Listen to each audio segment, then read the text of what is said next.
Hi, welcome back to Making Action Happen. I'm Sarah Blackhurst. And I'm Brian McCain. We've got a really great show for you today. Two things really important that everybody should remember, and we're going to talk about that first. We've got Jessica Smith here with us for the with Connect for Health Colorado, and we're going to go to her in just a moment. And then also later in the show, we've got John Christenson, who is running for school board here for District 70. So we're going to have a great discussion about why somebody who runs a ranch would want to get involved with the school board. So, but first, Jessica, welcome back. It's been exactly 1 year since you did the show with us. Yes, I'm so excited to be back. Thank you for having me. I feel a little more prepared today. I'm ready to talk to you guys. I was nervous last year. You were brand new in the position last year when you did this, and the first thing we did is we threw you in to do the show, and it was one of I think it was our second or third episode in, and we were trying to get our feet under us as well.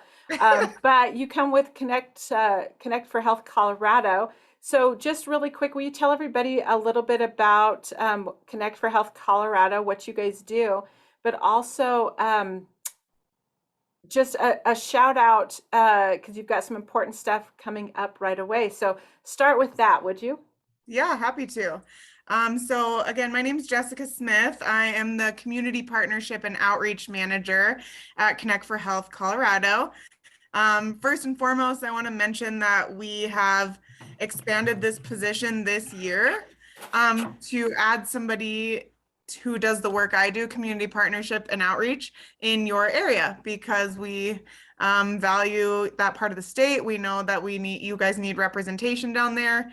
And so we've added Maria Adams, who is the community partnership and outreach manager in the San Luis Valley and Southeast regions of the state. I'm covering for her today because she's out in your community talking to people. So she got right involved with us. She came to the annual meeting. She's been already a really great resource for us. Yeah, so big shout out to her. Good. Yeah, we love her, and she's based down there in Pueblo and driving around Trinidad and talking to small businesses. So it's great. But for those of you who don't know who Connect for Health Colorado is and what we do, we are the state's health insurance marketplace. So when the Affordable Care Act was passed, states had a choice. They could either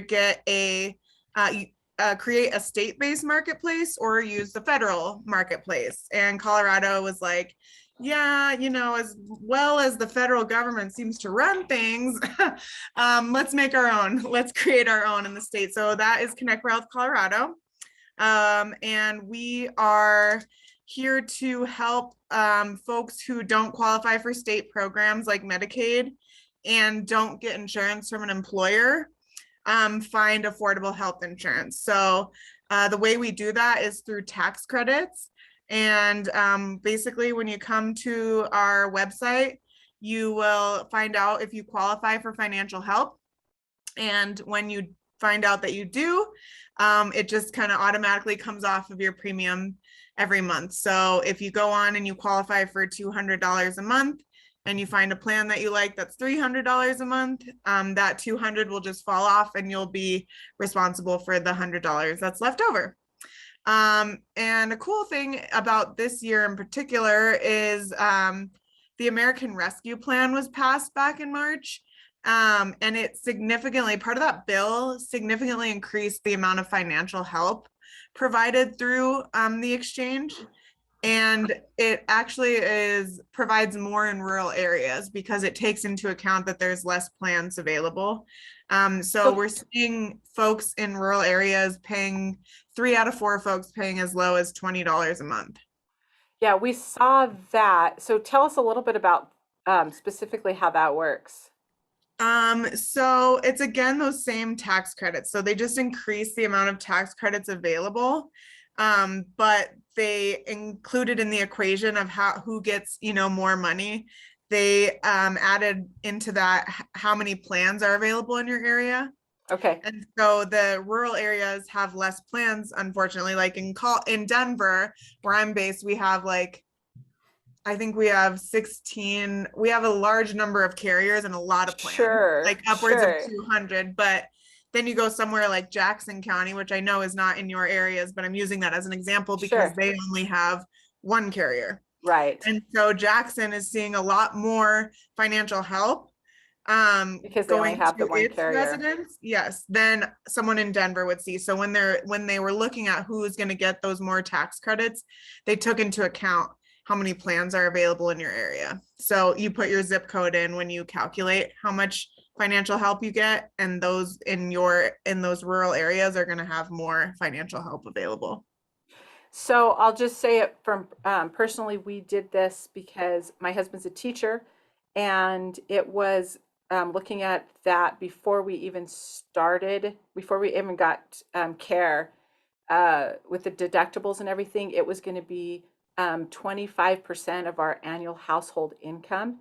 And so we just were like, we can't afford that. So we did get on the exchange for myself and our my sons, and it did save us a tremendous amount of money. There's no way that we could afford to do that otherwise. Yeah, and then I'm glad you said that, because another part of the American Rescue Plan was that they capped it at 8% of your income. So nobody no matter where you live, nobody in the United States who buys insurance through their exchange, through the federal or their state exchange, will pay more than 8% of their income.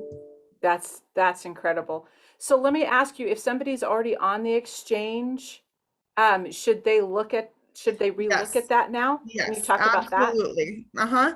So if you already have a plan, we always say every year that it's good to go back and see if you have increased financial help, or maybe now even we're seeing a lot of folks who didn't have health and who didn't qualify for financial help at all, going in Okay. and finding out they now qualify, because unfortunately it's not automatic. So it's not just going to be like, hey, by the way, you don't have financial help now, but you qualify now. You have to do Okay. that yourself or through your broker or a sister.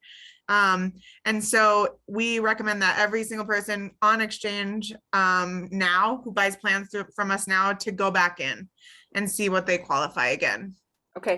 for And now. so they can do that starting November 1st, correct? Yep, on Monday. So Okay. we open up on Monday and we're open until January 15th.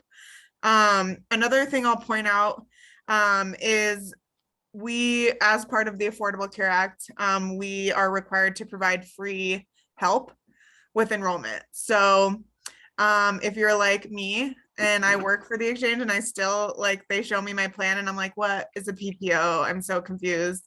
I need someone to walk me through it. Right. We have expert help all over the state who will walk you through the whole process for no charge. And they're all, because of COVID, one good thing that came out of COVID is they're doing virtual, phone, and in person.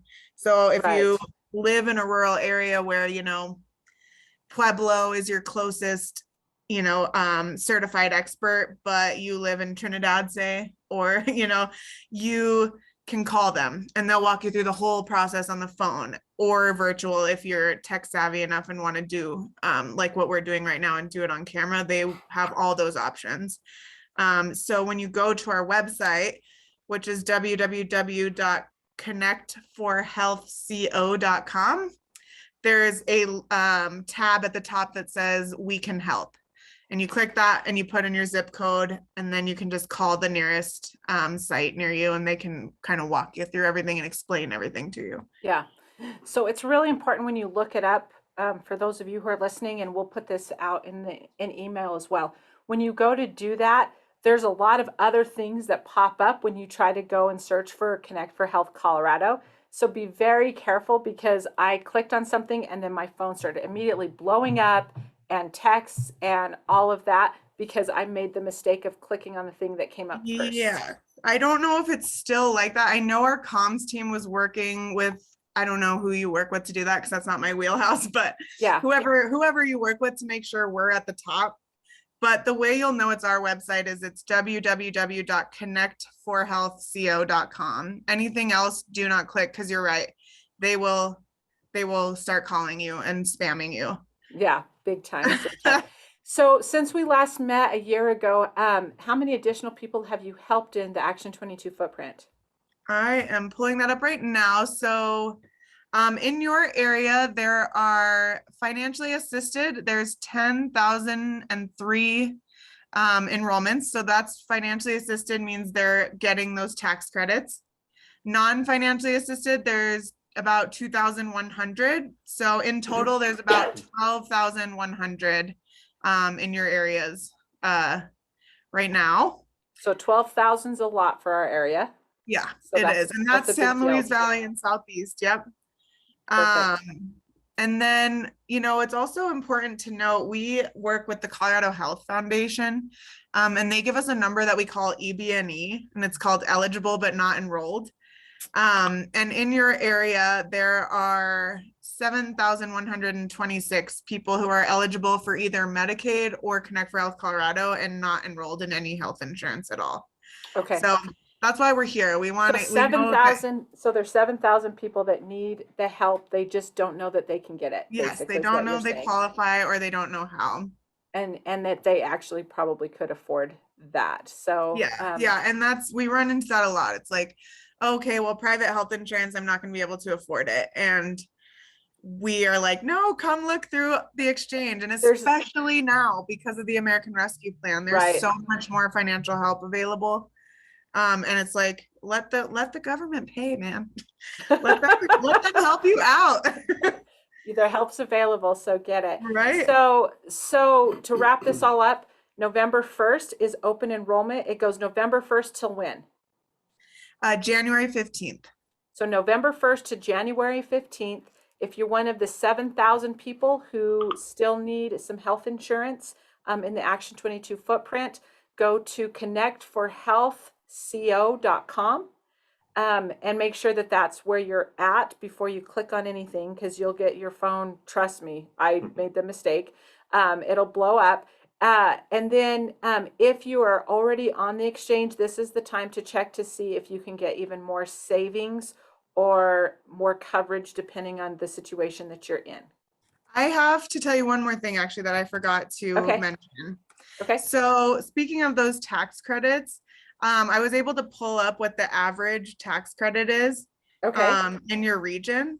So in the Southeast, what Health and Human Services defines as the Southeast region, the average tax credit is $360. So the average individual is receiving $360 off of their monthly premium every month. Off their month, okay. And in the San Luis Valley, they're receiving an average of $477. That's big. A month. Those are big numbers, and that goes back into your community. That goes back to your local shops. That goes back to your rent, to your other needs. So, or just having coverage that you didn't think. I mean, I think for a lot of folks, we were taking some risks for a little bit, just because, like, we had to. Don't run with that stick, kind of thing with our kids, because you worry about that because you just can't afford it. And we don't want you to, and we're glad that we can, that we're seeing these increases. And also, I just was told that I was reading the wrong number, and that you actually have 22,000 enrollments.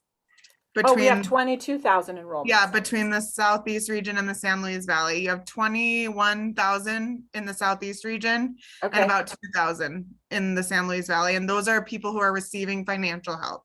Okay. So there's actually more enrollments that are not getting the financial help, but those are the people who are enrolled in your communities and getting financial help. So this just in, we're getting a whole lot more people in our area that are getting help. Yes? Yes. And lots more money.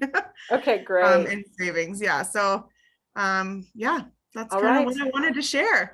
Oh, well, Jessica, thanks so much for coming on the show again. You did a great job. I hope everybody can listen, and I know that it's a lifesaver for our family. So thank you. Great. I'm so glad to hear that. Thank you for having us, and thanks for being such a great partner. Okay, great. Thank you. Okay, bye. Bye. Okay. All right. Yeah, did we get it? We got it. We got it. Okay. So we're sitting here with John. I'm going to take my headphones off because Brian's got his on, and he keeps me up to date on everything. So we got to switch gears and talk about running for office for these local small governments. So school board. Okay, so here's what Right. I want to talk about first. So John and his family have been in Rye for probably just about as long as our family has been in Rye. So I don't know what generation you guys are working on, but up there, but you guys have been up there for a really, really long time. We've been there for a minute. My little girls will be the fifth generation if they so choose to stick around on the ranch. Sure, for just for the ranch. Right. So, Yeah. and our family homesteaded what's now known as Aspen Acres up 165 above Mhm. San Isabel. And the actual homestead was in the little neighborhood, the HOA that's across the highway from the campground. Okay. But they had acquired some more property over the years and ultimately sold that later on because of just lots of people coming in and it was getting dangerous moving cattle and everything. And primarily they moved down and built a house that we live in right now in 1910. Hmm. So my grandfather could go to school half a mile down the road. Right. So their ranch is up the old San Isabel Road for people who know where that's at. You guys have expanded a couple of things with your business. So you have the ranch, but you also have an event space up there. We do at Brush Canyon Ranch. It's a seasonal wedding venue. We run about, on average, 17 or 18 weddings a year, I guess, from the 1st of June through roughly the middle of October, just kind of depending how the weekends fall. Yeah, that's fair. And then you guys, you also started a sawmill a couple years ago. Yeah. That's right. My wife and I, a very long story, but we decided to jump into a sawmill business. And that's another thing our family's been involved in for 3 generations. We've always had a little sawmill operating on the ranch at some point or another. Help my granddad through the Depression, Mm-hmm. helped my dad through the black market in the 80s when the cattle market broke, well, when everything broke. Yeah. And it helped us. We were just needing lumber, and as I got to talking to people in the valley, turned out everybody needed Everybody lumber. needs So, lumber. so that was timing was perfect on that. And you guys produce a great product. Billy Hamler added on a porch or something this last summer and he gets all of his lumber from you. And That's right. I think a lot of people up there are getting their lumber from you. It's turned out to be a great local service. Yeah. I We mean, do all sorts of things for everybody. So Is it primarily local or do you expand and go out beyond the region? we have customers from as far north as Fort Collins. We've had some people come out of Santa Fe, Western Slope, and there's sawmills all in between there. So I don't Yeah. know what the fit is. I don't know if they like us or our prices or both, right? But it works, and people come from a long ways to buy our lumber. Good Colorado lumber. good That's it. Colorado There you go. lumber. It's all native lumber. And Yep. it's the big timbers and the stuff Yeah. that you just can't get other places. Mm-hmm. So, okay, I got to ask you, you're super busy with all of these things that you're running. What made you want to run for student or school board? Student government. Student government, Yeah. student council. Not enough stuff to do, right? Right. So just you have to know, we both graduated from Rye. He went with one of my sisters, so John was a few years behind me. Okay. So when I think of him, I think of him as this ornery little kid that you just kind of wanted to kick every time you saw him because he was doing something he wasn't supposed to be doing. A lot of that hasn't changed. So school board. Yeah, it's it's funny you ask that because I ask myself that several times a day, Yeah. especially right now. It definitely evolved over the past year. I had started attending school board meetings or paying attention, I should say, several years ago when District 70 moved to First Student, and there was a lot of issues with that company. You know, as far as their transportation, they cut buses, bus routes. Yeah, so let me tell you, First Student, they outsourced their transportation, Okay. and District 70 puts more miles on buses than any other school district in the nation. It's something like 3,200 miles that they're obligated to provide a day. Their buses. Wow. So it was there was some cost, they were trying to find some cost savings, so they outsourced this, and it was, in my opinion, one of the worst decisions that the district made. I mean, it's just been a disaster ever since. It has been. And there were other options as far as Mhm. subcontractor transportation companies, and that's one thing I hate about the bidding world is, especially like a public school district or a government agency, they always go with the cheapest bid, and Yeah. Yeah. it doesn't always pan out that way. And that's the issue with a lot of stuff within the district. But that's where my interest started. And then a year ago, obviously, started paying attention again with what was going on with COVID, Mhm. and that got me back in there. And that's where I realized that there was just a lot of things going on in the board meetings that I didn't think were right. And there turns out there's a lot of people that feel that way. And that's one thing about the past year is it's raised everybody's awareness on everything. Yeah.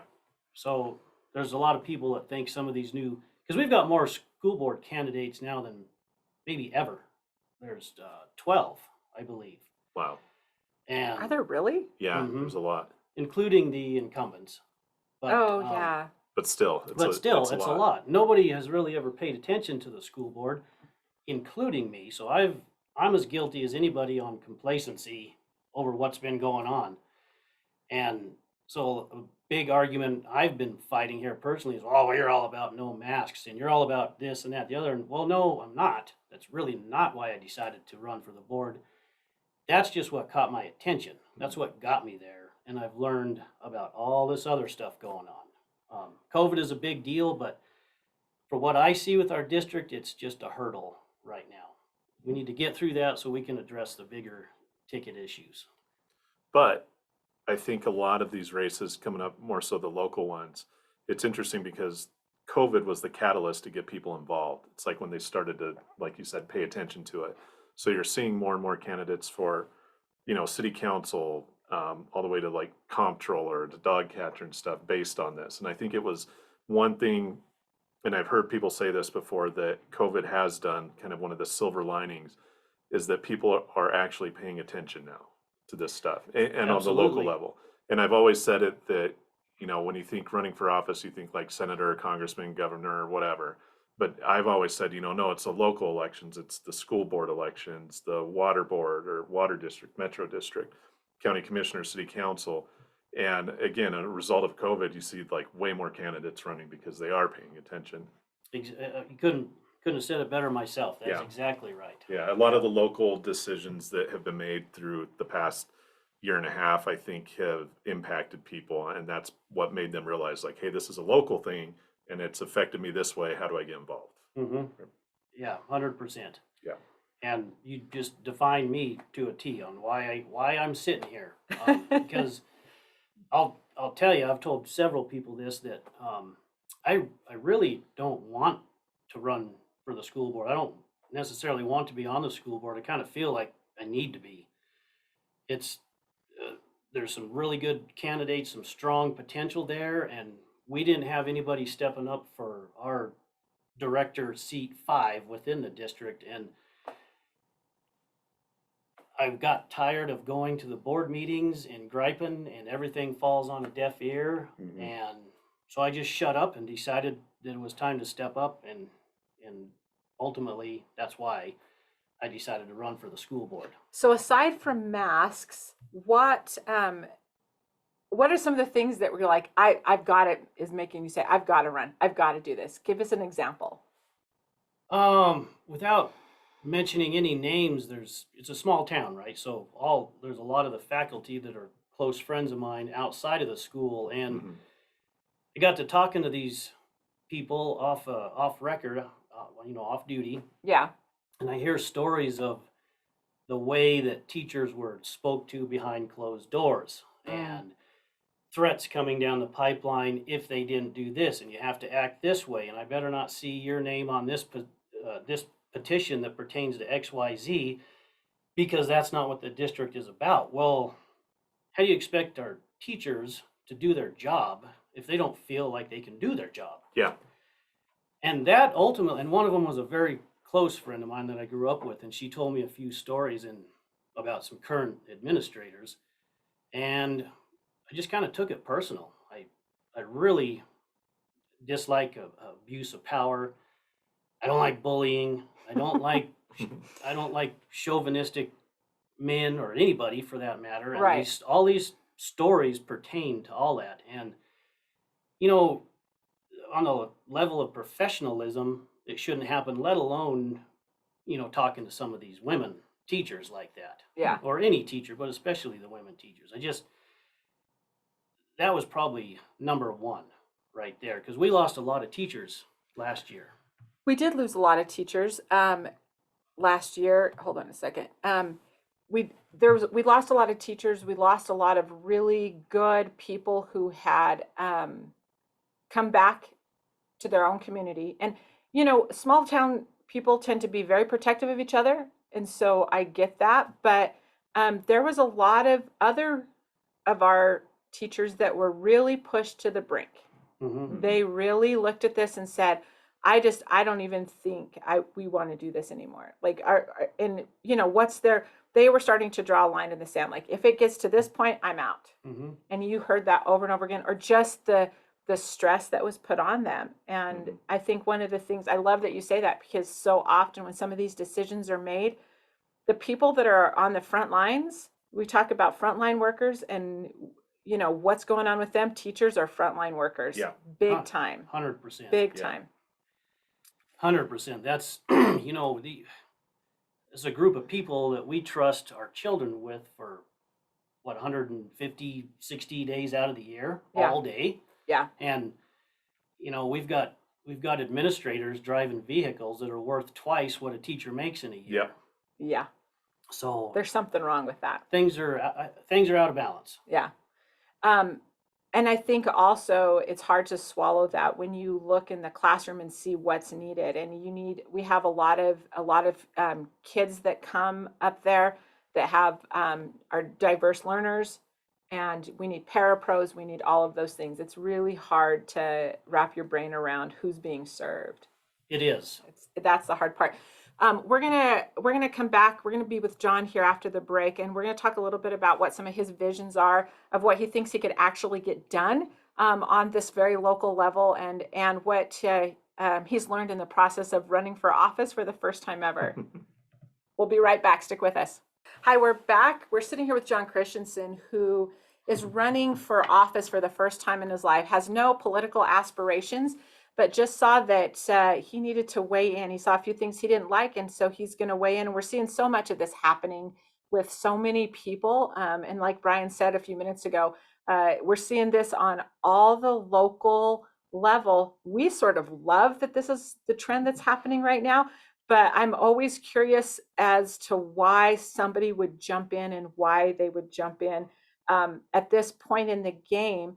And I think there's a saying that goes, whoever develops the most during a campaign or during election is the one that wins it, whether or not they actually get all the votes. So whoever develops the most. So you started this, you announced in what, August? Yeah, I believe so. I can't remember the exact date when the packets were ready for pickup, but it was right in there somewhere. And there was a lot of noise around you running, because I don't think anybody expected that John Christenson would run for anything. That includes me. So That's not a bad thing. It's not a To be bad fair, thing. That's not a bad thing. It's not a bad thing. I think everybody needs to, accept some different perspectives. So what's the biggest thing that you've learned since, when you started this and where you're at right now? Because the ballots are due, what, next week? Or is it the week after? Yeah, it's next week. What, 5 days? Tuesday. Yeah. Yeah. Tuesday. second. So we're pretty close to mean- the end of this. What's something that you didn't expect to discover on this little journey of yours? I would have to say some of these conversations with teachers and parents about certain programs that I didn't know had large issues or big issues, like No Child Left Behind. Okay. Lots of learning that lots of teachers and especially some parents there's problems within this program because kids get shuffled along Mhm. just so they stay with their peers instead of maybe they need to be held back so they can advance when they go to that next grade. Was completely clueless on those issues before the now. Some other ones are the students with disabilities. Oh yeah, Um, diverse learners. Yes. Yeah. That there's a bunch of holes in that, I guess. And Yes. same deal. I Yep. I didn't know that. We're blessed with kids that they don't struggle in school. They're healthy. Everything's just they're just moving right along. And Right. we have friends with some students in those areas that we talked about, and it was just we never talked about the actual education. I had no Yeah. idea that these programs that look so good from the outside are really bumpy on Yeah. the inside. Yeah, and a lot of them I think were started with good intentions, but that's not good intentions. You know, the road to hell is paved with Right. good intentions, kind of Right. thing. So I don't think a lot of them are nefarious, but they don't work, and then they don't change, and then it becomes the norm, and then it never gets the bumps out of the road. Exactly. Yes. So one thing that I ask whenever we have a candidate come up or that I just meet, I say, you know, you're running for this position. Give me three things, three issues that are important to you. The elevator conversation. So one thing, probably the biggest point, and again, this ties right into where all my concerns started rising, was the communication. Okay. There's been this wall put up. Sarah and I were talking about this the other day. There's been this wall put up between, I believe that parents and teachers are on one side and you have administration on the Yes. other. And because the teachers are separated from this, they, in a sense, they get separated from the parents too. Yeah.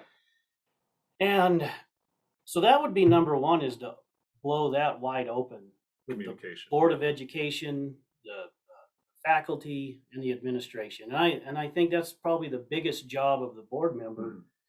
to do that. That's your responsibility as a board member, right? Exactly. You are elected by the public to ensure that there is communication and these issues are resolved for your kids in the community. That's Mhm. why they send you up there. Right. Okay. I mean, you're going to be the middleman, the whipping post, Yeah. and all this, any other term you could think of. And You're gonna catch some flack. you're going to catch some flack. And there's another big fight, not fight, but just I'm catching some friction and backlash from other people as well. You don't have any experience in the world of education. I have an associate's degree in fire science technology. I thought I wanted to be a firefighter. That didn't pan out. And they think that you should have a master's in education and all this. Well, you can't have a board of all educators. That's Yeah. not the point of a board of education. You need some educators. You need some business people. Yep. You need some people that are involved in health, which there's a candidate running. That's the Fremont County Health Director, for example. Yeah. When school boards started, they were a collaboration of people from all over the area. They were small business owners in town. They were parents. They were this, Yeah. they were that, the other. Yeah. And I think that needs to be all of that to make a good board. And you can't have a board member experienced on every aspect. And another thing, people are wanting all their views to line up perfectly with the board members, and that's not going to happen. I don't know what they're looking for, but So some sort of utopia, or I don't know just what. No, so it's fair. so for the second one. Sorry. Well, no. I got off on a rant. No, that's great. So we'll borrow a phrase that's overused a lot right now. So it's diversity of the school board. I mean, basically that's it. You know, the school board represents the people, and you need to have an accurate representation of the population of the school board. Yes. So, okay. So that's two. So what would be a three? third one? The third one would definitely have to be, and it's so overused, another word, but I'm going to lump two together, is transparency and accountability Mhm. for our administration. And it's also, I sound like I'm being a dead horse, because everybody, that's a big concern with everybody, Yeah. um, It is. what financial statements are available to the public, you get them pulled up and there's, $10,000 miscellaneous expenditures. Well, how do you have it? That should be $100. Yeah. Not 10 grand Yeah. for a miscellaneous expenditure. And then that's just a small example. Yeah. But the vehicles that we talked about. Yeah. And I don't disagree with these guys have a lot on these people have a lot on their plate. Mhm. But man, when we've got great teachers like we do, especially in our mountain schools, and they're barely taking home $30K a year, and we've got new vehicles on the administrators every year and some stuff, Yeah. and then it's the same people that preach about, oh, we need to make budget cuts, we need to Yeah. do this, we need to do that, we need to hire first students so we can cut 1.2 million out of the transportation budget. Well, it seems like there's some other areas we could trim the fat. Yeah. That was, I won't say the name of the county, but it's in Colorado. And one thing was their law enforcement there, they make, I think starting out like it was 20,000 a year. Oh my gosh. And like the response time in this area was rural, was like an hour. And it got to the point where they could not even pay for a deputy from like 1 a.m. to 6 a.m. So like state patrol is taking care of this, and like the Forest Service, rangers and stuff.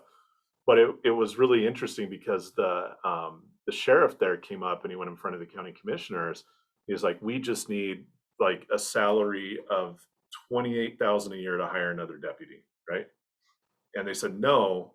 And then a month later, the county commissioners turned around and gave themselves like a $20,000 raise of the three. So it was like 60,000 in raises. But they wouldn't give. And you see everywhere from on the federal level to where you have the administration versus the workers paid, 10 to 1 on it. And then it starts to, and you see in these areas, and it's not necessarily like the school districts around here, but you start to see that administration grow and grow and grow with more people making more money, and then the workers like shrink and make, less money. And that's kind of the curse among government right now in the United States, I think, that's finally coming home to roost. Yeah, exactly. A lot of people like to preach and complain and moan about the 1% in America that makes all the money. Well, you can very easily apply that to a public school district. The administration is our 1%, and our teachers who are keeping the thing together are lacking. Yep. And in several of these forums, we need to. How would you retain teachers? Teacher retention. Pay them. Yep. Pay them and Treat quit 'em. giving them more to do Yeah. with less. That brings up another subject, if you're okay with it. Yes, Yeah. please do it. Is all there's a whole lot of conversation going on around right now about CRT, critical race theory, and Mhm. some other stuff, and got in a pretty heated discussion a few days ago with some people, because now there's static with social and emotional learning, Mhm. which a lot of teachers support 100%. And the conversation was how accessible it is to critical race theory. And not saying that SEL is a vehicle for it. I'm just saying that we need to be aware of it. Mhm. This CRT stuff, the people that support it will say, well, this is, emotional development for our kids, Mhm. and it needs to be in the classroom. And my argument, the reason I brought it up is what you said, Sarah, is why are we putting this on our teachers also? Why isn't this taught at home? Yes. Yeah. Yes, there needs to be some emotional stuff at school. That's why especially District 70 could use some more counselors. They have addressed that. I guess each school has a counselor now. There are more counselors that are out there, but it's not been at the expense, in my opinion, of the administration. It's been at the expense of the parapros or the teachers or other programs. Okay. Do you know what I'm saying? So that's really important. And I think it's really important. And especially when we see especially the emotional stuff that we have to address in ways that we didn't have to, and especially coming off of this, but it shouldn't be at the expense of other educators or No. having the staff to take care of these kids.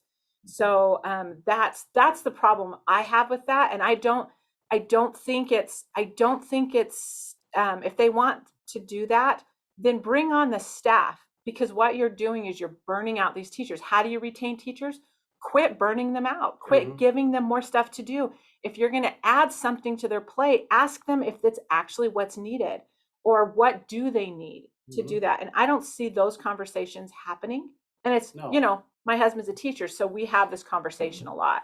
But to say we need to do this extra thing and then to throw it at a teacher, like you're going to have to start teaching that.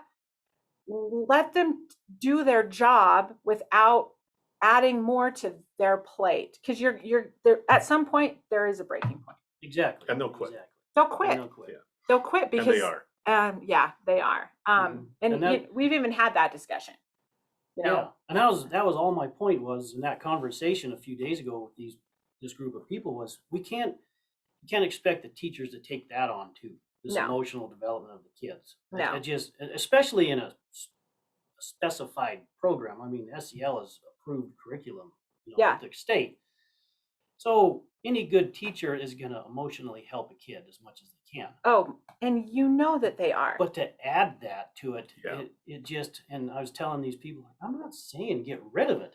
I'm just saying we need to be aware, because its platform is perfect for, like you said, programs with good intentions. And before you know it, it's an unfunded mandate. Yes. Yeah. Yes. That's what happens to it on that side of it. All right. So along that vein, there was a lot of noise, and you bring a very different perspective that makes a lot of people uncomfortable. Because I get it, because we're Rye kids, right? But you're going to call it like you see it. And that's never going to change with you. And like you said, that mix is really important. But how are you going to drive collaboration? How are you going to work with people with differing points of view? Well, I guess along the lines of what's good for the goose is good for the gander. If I am a question asker, I like to learn. I want to know. I'm not against rules. They just need to be logical. Yeah. So that goes along. I need to be equally as comfortable of being asked questions. And I'm pretty open-minded, and I like to listen. I like to talk to people. So just just because I'm asking you, why should we do this, doesn't mean I'm against it or anti anything. Right. I just want to know why. Plain and simple. Explain it to me. And so to reciprocate that, I expect the same treatment from other people. They want to know, I'll answer your question. I don't care. If I'm able, if I know the answer. And that's another thing. I'm not afraid to say, I don't know. I'm laughing because I've found so often I'm a question asker, big time. And I don't know if it's a small town thing or whatever, but I will keep asking the question till I figure it out. And I've never understood till this moment that, I mean, I've been told that's intimidating or people take that the wrong way. Poor Brian, I do this to him all day long. I'm like, Brian, help me understand this. I don't get this. Like, why is this way or whatever? And he always has a good answer for me, but you should just say, because they're stupid.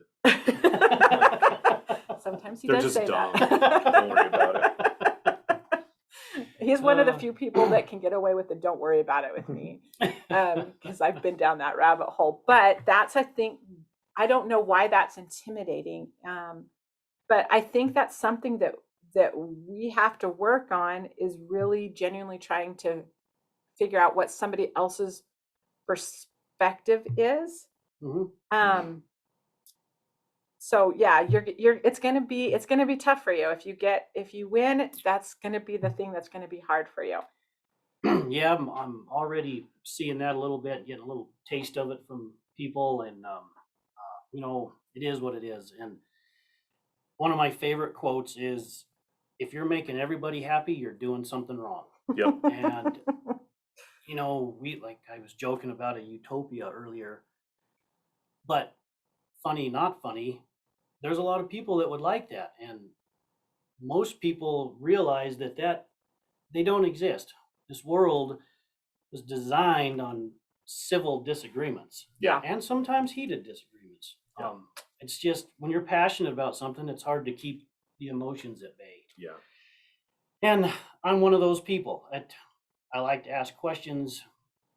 My wife tells me I'm too confrontational most of the time, so I'm trying to rein that in because, there's a time and a place for it, and I'm learning that. Yeah. But I don't know why, to answer your question, I don't know why so many people get so up in arms about a question.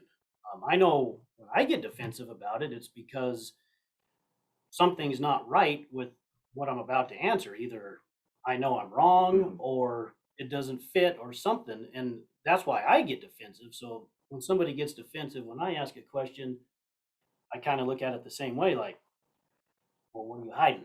Yeah. What's the big deal about Like this? just tell me what you're working on, what Why you're are you, Yeah. why Yeah. are you doubling down on this? Yeah, like Right. help me understand your perspective. Yeah. And yeah, maybe that's the way I ask the question. Could get a little bit softer, but my brain just goes. So what's the very first thing that you want to do if you win the seat? What's the very first thing that you want to get done? I would have to say, because I find myself thinking about this a lot. I would, aside from the obvious, of getting together with the board members and getting a feel for each other, it would be getting right down in our schools and talking to our principals and they know the school. It's impossible. It's going to be impossible for a board member to know the school. That's why you go to the principal and, well, obviously you sit down with some teachers, but find out the issues. Yeah, what is it that they need? Yeah. Why has there been a work order in for these set of potholes for 3 years and they're still not repaired? And we've had, where did the 1 point whatever million go that was posted out front the school, and the Right. roof repairs and all this stuff, and the roof still leaks. And why is Craver still waiting on a steam cleaner 2 3 years down the road? And this is all stuff I learned just when I was gaining my signatures. Just idle conversations with people. You have no idea. No idea. Why is it, the janitor tells me, he's like, we got to wait 2 days to get a doorknob replaced. Well, why? Yeah. But these are competent people. Why? Especially one of the biggest gripes with the district, right, is the mountain schools are so far out there. Yeah. Well, then let them implement some stuff and help out on the traveling expense. Yeah. Yeah. Some of this stuff is so self-explanatory that it just blows my mind. And it's not transparent, so the average person can't go in and see what the reason for it is. Because who knows, there might be a reason for it. Yeah. But you can't even see. Like you don't know. And if the question why becomes hostile, then how are you supposed to get to any answers or any solutions, I guess. So it's gonna be interesting. We don't know how this is gonna turn out, right? We don't know how that goes. So I'm gonna ask, we're gonna finish it with this because we're just about out of time. Tell me one thing that you've discovered along, in the last few months that you're like, okay, we got this. This is going to be good. I want a bright spot. I want something positive that you discovered that you didn't know before. I was a little nervous about announcing running for the board with the mountain school, the faculty. Okay. I really didn't know what to expect, and was basically welcomed with open arms. They were excited. One or two teachers actually said, this is more than we've seen a board member in years. And I'm just getting signatures. Oh yeah. Because, so you needed a minimum of 50 for your petition, but they give you 2 packets with 70 each. And I decided that I'm going to turn in 170 because they invariably throw some out. Yep.